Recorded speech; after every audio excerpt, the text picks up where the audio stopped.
Mwape iwe. Kasuke mbale.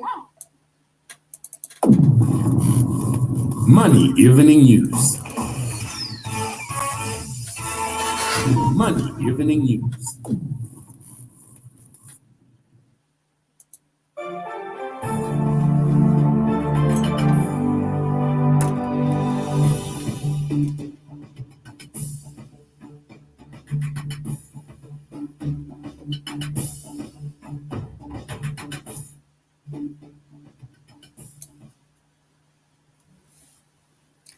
In your financial indicators today, 12th October 2022, Wednesday, the United States dollar is buying at 15 kwacha 70 ngwe and selling at 16 kwacha 1 ngwe. The Great British Pound is buying at 17 kwacha 39 ngwe and selling at 17 kwacha 73 ngwe. The Euro is buying at 15 kwacha 25 ngwe and selling at 15 kwacha 55 ngwe. The South African Rand is buying at 86 ngwe and selling at 87 ngwe. Those are your financial indicators. The news headlines. Local government and rural development minister says the economy largely depends on land-based investments.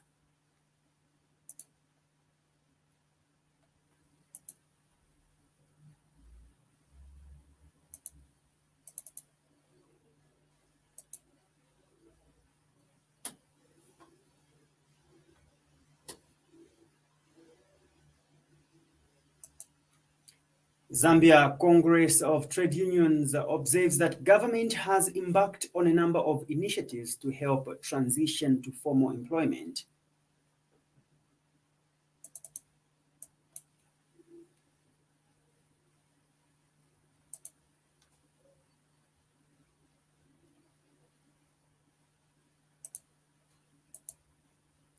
Tanzania emphasizes on its ambitious plan to increase utilization of broadband internet.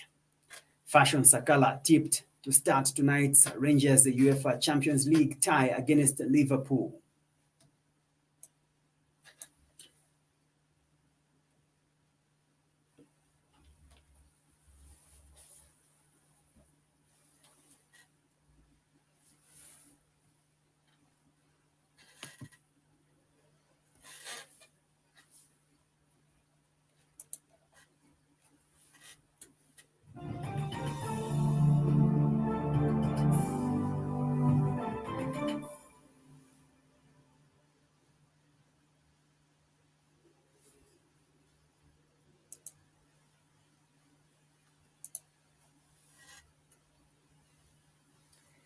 Hello and welcome to the Money Evening News on Money FM. I am Best Jerry. Local government and rural development minister says Zambia's economy largely depends on land-based investments, which calls for environmental sustainability. Speaking when he officially opened the Traditional Leaders Caucus, Gary Nkombo says government will work hard to strengthen land use investments, governance, including addressing breach of property rights and labor rights abuses. Mr. Nkombo called for social and environmental safeguards to regulate land-based investments in the medium to long term. He has since commended Center for Environmental Justice, CEJ, for facilitating effective dialogue among traditional leaders on environmental governance.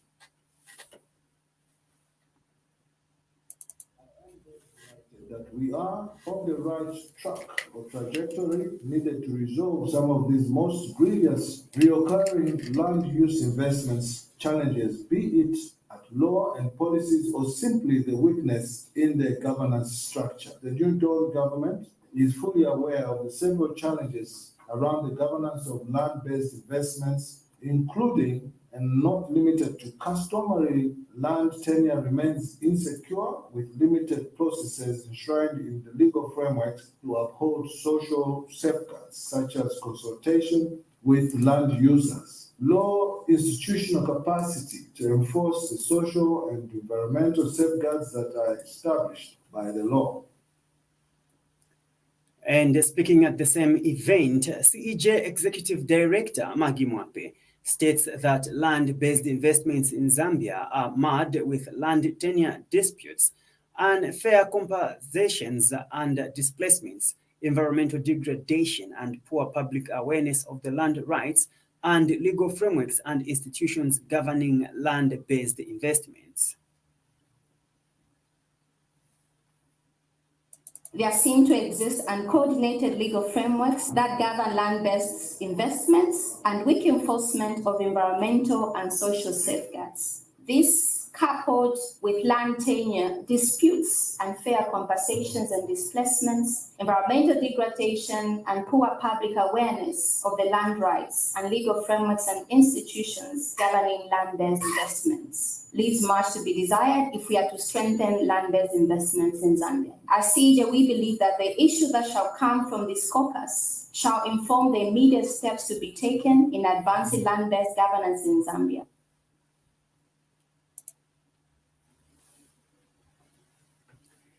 Auditor General's report for the financial year ended 31st December 2021 has revealed that Zambia Revenue Authority, ZRA, failed to reconcile and collect tax arrears amounting to 85.78 billion kwacha.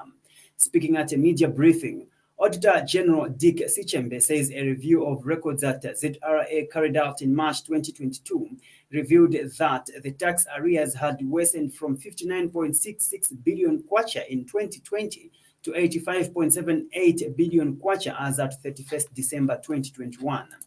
Dr. Sichembe discloses that during the period under review, ZRA also failed to collect taxes on various imports totaling 1.2 billion kwacha because 14 companies that had imported goods through Kazungula, Victoria Falls, Nakonde, and Katimamulilo border post had not paid the tax due.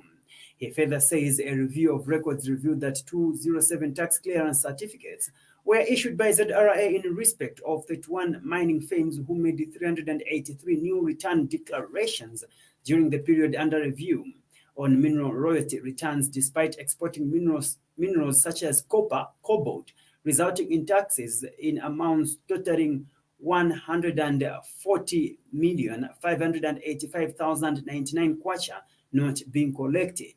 Under Ministry of Commerce, Dr. Sichembe reviews that amounts totaling 282,284 kwacha collected at Kazungula border stations in respect of standards inspection fees were unaccounted for, while a review of import data revealed that testing fees in totaling 4,133, 4,133,400 kwacha were charged but not collected in respect of 1,245 batches of imported pneumatic tires. Mongo Municipal Council has disclosed that the signed Memorandum of Understanding MOU with Zambia National Building Society, ZNBS, for the development of housing units in Kasima area will add to the local authorities' revenue base. Speaking during the signing ceremony, Town Clerk Oliver Muka says the approach and model by ZNBS is ideal in that it will allow for planning in terms of construction of roads, power connection, and water reticulation. Mr. Muka notes that the project will bring development and reduce the deficit of housing units in the district, adding that the agreement will give perfect chance for the district to grow and attain a city status. Is that from the developmental control point of view, this approach where we are starting housing units on a bare piece of land gives us an opportunity as a council to plan land with proper provision of services in terms of water reticulation, power connections, roads, and all other things. Unlike what we are struggling, in the sense that some of the areas are trying to develop and plan either we want to control development. So from the planning point of view, this approach at the moment is what is ideal, and that is what would encourage the local authority going forward to engage others so that we do this. This will help us as planning authority of decent structures and decent townships. Meanwhile, ZNBS board chairperson David Nama says the bank is excited to be part of the solution for infrastructure development in Western Province, stating that shelter is a critical ingredient to sustainability in any individual.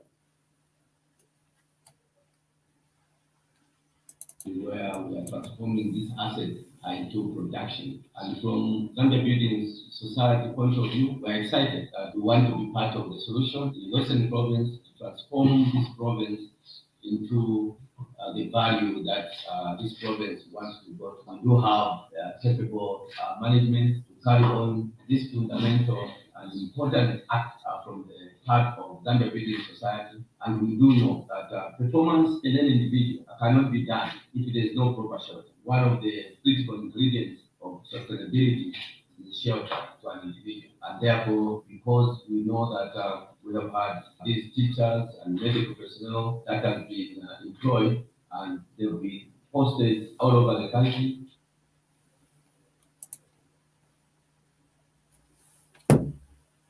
We take a short break. We'll be back. Stay tuned.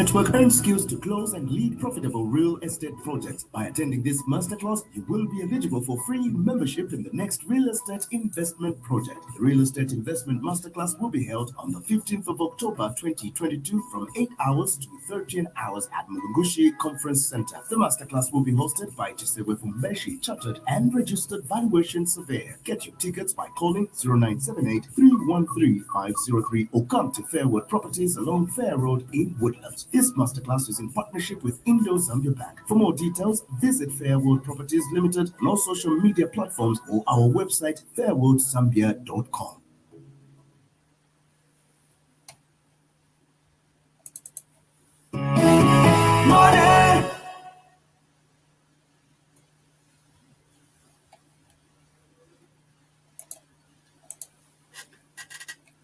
Zambia Congress of Trade Unions, ZCTU, has observed that government has embarked on a number of initiatives to help to transition from informal employment to formal employment. Officiating at the first elective conference of the National Union for Professional Cleaners and Allied Workers, ZCTU Deputy Secretary General Joy Bene has cited National Pensions Scheme Authority, NAPSA, as one of the initiatives where government has designed a pension scheme that would allow workers in the informal economy to make contributions and be eligible for a pension benefit later in life. Mr. Bene says the National Union of Professional Cleaners and Allied Workers has the responsibility of conducting workers' education to its members to enlighten them on their trade union rights, including the right to belong to a trade union and participate in trade union activities. He has since urged the union to work hand in hand with government on such pertinent issues to ensure that union members benefit from such initiatives.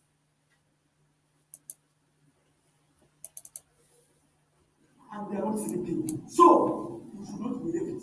Everyone should be impressed as we transition. This transition is very important. By the way, the economy of Zambia is also driven by the informal sector. That's why the president of this country wants to see how best he utilizes this sector. There are some of the pertinent issues in your union which is expected, and the government ensures that your members should definitely benefit. I was emphasizing on that.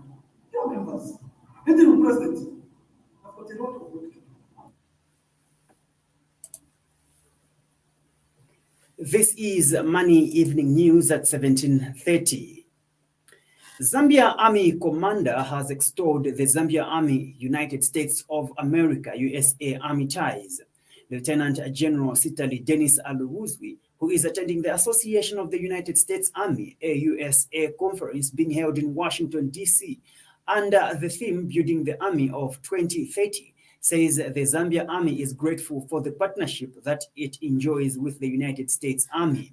Lieutenant General Ali Buzwi has stressed that the theme for this year's conference resonates well with the Zambia Army Commander's vision of having a professional and efficient army that meets the aspirations of the people of Zambia by the year 2025.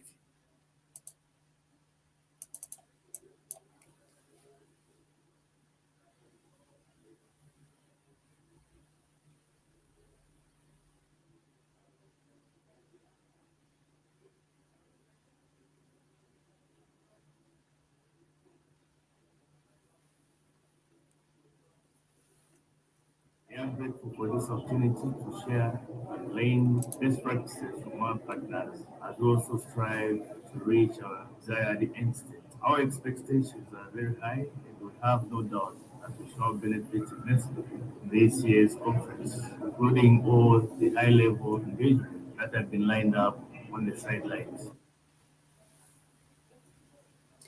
The conference has attracted 30,000 delegates and over 650 exhibitors, and the Zambian Army Commander is expected to hold high-level engagements with several key military leaders on the sidelines of the conference. Zambia Association of Manufacturers, ZAM, says it will engage government to look for other avenues to reach the 2030 manufacturing to gross domestic product GDP target. Commenting on the 2023 National Budget, Association President Ashu Saga notes that currently the sector's contribution to GDP at less than 10% remains low to attain real socio-economic transformation. Mr. Saga also says the association is elated to observe that government will continue to promote multi-facility economic zones in 2023 as one way of growing the country's industrial and manufacturing base. He has since urged government to consider widening the investment incentives beyond the multi-facility economic zones M phase and going into 2023 and beyond, noting that Zambia is open for business. Hence, the country needs to seize the opportunity and extend growth beyond the M phase. Still to come is international and sports news. Stay tuned.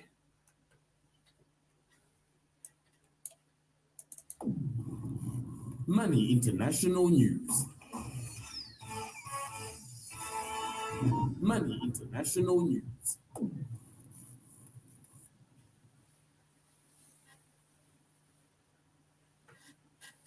Welcome back. You are still listening to Money Evening News, and now international news. Tanzania's government has emphasized on its ambitious plan to increase utilization of broadband internet from 45% to 80%, as well as the number of internet users from 43% to 80% by the year 2025. Tanzania Daily News reports that Deputy Minister for Information, Communication and Information Technology, Engineer Kundo Matthew, while giving his remarks during the Digital Council Context Digital Infrastructure Summit in Cape Town, South Africa recently, further assured the delegates that Tanzania's internet use is rising and the government is offering support right into the grassroots. The conference, sponsored by the Chinese Huawei company, among other things, provided an opportunity for the participants to discuss various topics on sustainable development in ICT and infrastructure. For more of such stories, join us for Africa Business Report at 0845 weekdays. Oil prices have fallen for a third straight session as investors fretted about a halt to fuel demand from growing risks of a global recession and tightening COVID-19 curbs in China. CNBC reports that Brent crude futures fell 51 cents or 0.5% to $93.78 a barrel by 0033 GMT. United States West Texas Intermediate crude was at $88.66 a barrel, down 69 cents or 0.8%. Both benchmarks fell 2% in the previous session. For more of such stories, join us for Global Business Report at 1750 weekdays. This is the Money Evening News at 1730.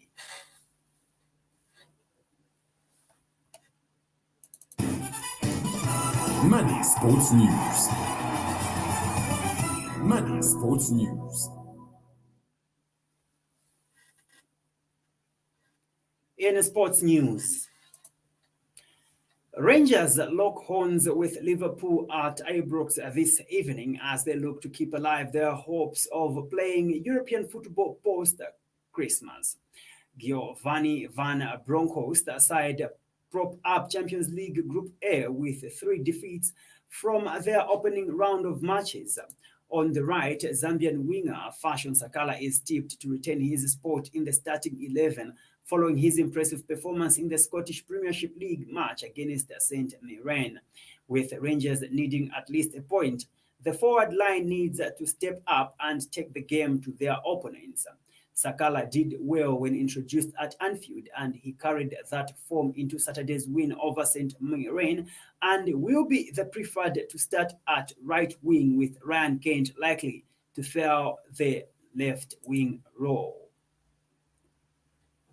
Julian Lopetegui has turned down the chance to take over as Wolves manager, citing family reasons. Sky Sports reports that Lopetegui, who was sacked by Sevilla last week, had been the preferred choice to take over from the sacked Bruno Lage. Wolves executive chairman Jeff Shee held lengthy talks with the former Real Madrid head coach this week after traveling to Spain. As we end the news, we look at the headlines once again.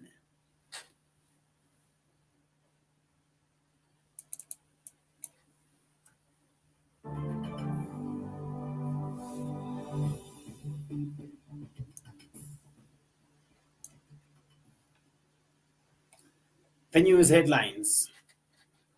Local government and rural development minister says the economy largely depends on land-based investments.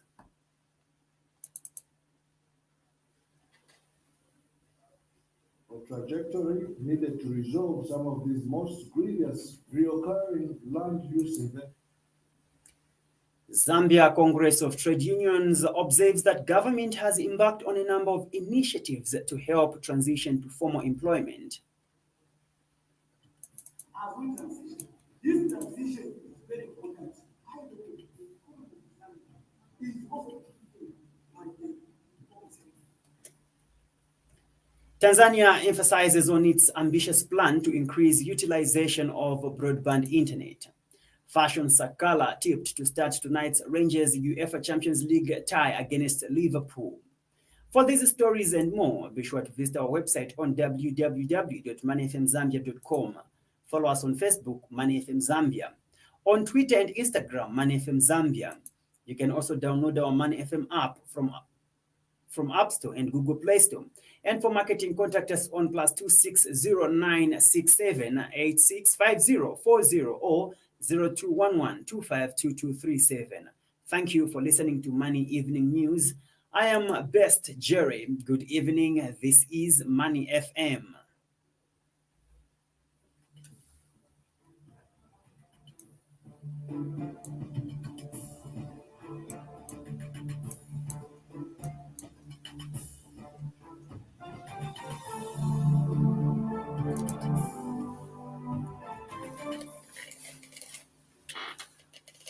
Well,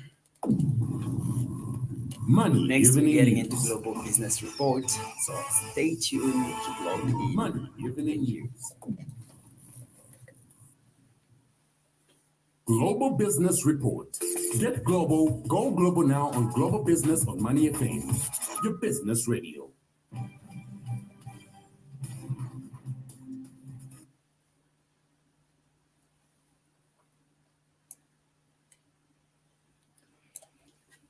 Dollar is at 24-year peak to yen as United States yields jump. United States waves export curbs for some non-Chinese chip makers. United Kingdom economy shrinks unexpectedly in August by 0.3%.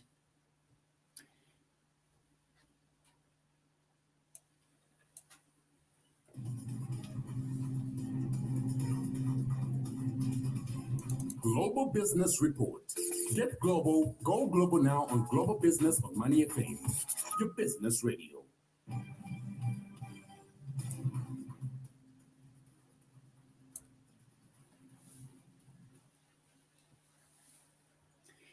It is 17:56 Central African Time, and a warm welcome to Global Business Report, Wednesday edition, with me, Best Jerry. The dollar has risen to a fresh 24-year high against the yen, moving above levels that prompted intervention by Japanese officials last month as traders brace for United States inflation data and its impact on further Federal Reserve rate hikes. CNBC reports sterling has slipped to a new 2-week trough after Bank of England Governor Andrew Bailey reiterated that the central bank will end its emergency bond buying program on Friday and told pension fund managers to finish rebalancing their positions within that time frame. The risk-sensitive Australian dollar has sunk to a 2.5-year low. Poland says it has detected a leak in one of the Druzhba pipelines bringing oil from Russia to Europe and said it was probably caused by an accident, although the event may still stoke concerns about the security of Europe's energy supplies. Reuters reports the discovery of the leak in the main route carrying oil to Germany, which operator Penn said it found on Tuesday evening, comes as Europe faces a severe energy crisis in the aftermath of Moscow's invasion of Ukraine, which has cut supplies of gas in a continuing standoff.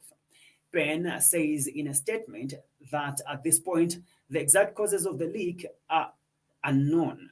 It was detected in a section of the pipe around 70 kilometers from the center, from the central Polish city of Plock. The United States government has allowed at least 2 non-Chinese chip makers operating in China to receive restricted goods and services without their suppliers seeking licenses, easing the burden of a new crackdown on the Chinese chip sector, according to industry sources. Al Jazeera reports the Biden administration had planned to spare foreign companies operating in China, such as South Korean memory chip makers SK Hynix and Samsung Electronics Company, from the brunt of new restrictions, but the rules published on Friday failed to exempt such firms, the sources say. South Korea's SK Hynix has confirmed it had received authorization from the U.S. Department of Commerce to receive chip equipment needed for its chip production facilities in China for 1 year without seeking additional licensing requirements. We take a break. We'll be back shortly. Stay tuned.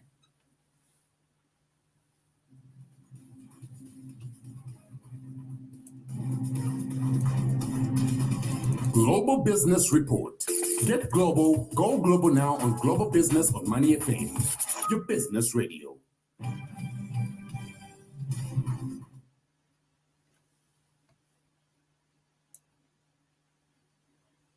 Welcome back. The United Kingdom economy unexpectedly shrank in August, contracting by 0.3% on the previous month. Sky Business News reports the growth in July has also been revised downwards from the previously recorded 0.2% to 0.1%. The Office for National Statistics released its latest reading on the UK's performance as the government frets over the prospect of recession ahead, given the toll placed on demand by the cost of living crisis. Peru's Attorney General has filed a constitutional complaint accusing embattled President Pedro Castillo of criminal organization and corruption, an action that could lead to the suspension of the leftist leader.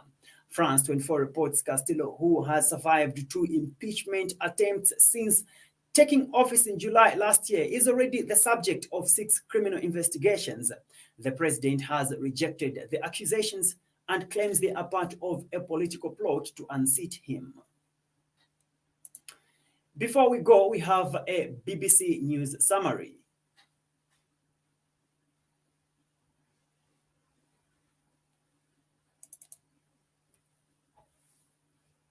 Ukraine with additional air defense systems. Moscow launched multiple missile strikes across Ukraine on Monday and again on Tuesday. President Zelensky has asked the West to help Ukraine create an air shield. At least 7 people are reported to have been killed in eastern Ukraine when Russian shells hit a market in the town of Avdiivka, close to the front line. Zaporizhzhia nuclear plant in occupied Ukraine is once again running on emergency power. The UN's Atomic Agency says cables to the plant have once again stopped functioning and it's now using diesel generators. French oil workers have voted to continue their strike over pay, despite the government saying it will use mandatory powers to force them to go back to work. The strike has shut 6 out of France's 7 oil refineries. The Nigerian authorities say that more than 500 people are now known to have died in the floods that have ravaged the country in recent weeks. Nigeria experiences flooding during its rainy season every year, but experts say these are the worst in over a decade. The United Nations has warned that 90% of people in Afghanistan do not have enough to eat. The UN says more than 3/4 of households in the country have taken out loans to survive. India has ordered a pharmaceutical company to stop producing cough syrups after reports that they may be linked to the deaths of 66 children in the Gambia. Officials say factory inspections found violations of good practices. There's been panic buying of bottled water in Shanghai after reports that the Chinese city is facing water supply problems. Officials admit that salt water has flowed into 2 of the city's reservoirs.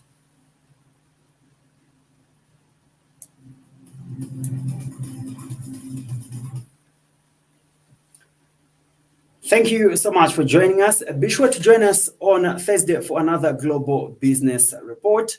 This has been Best Jerry. Stay tuned.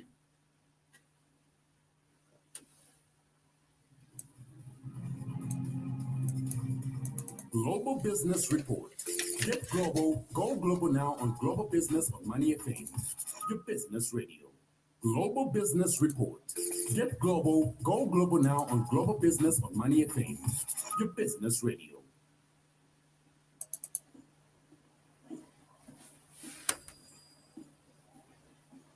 Oh my God! Look at these shoes, Julie. And they fit me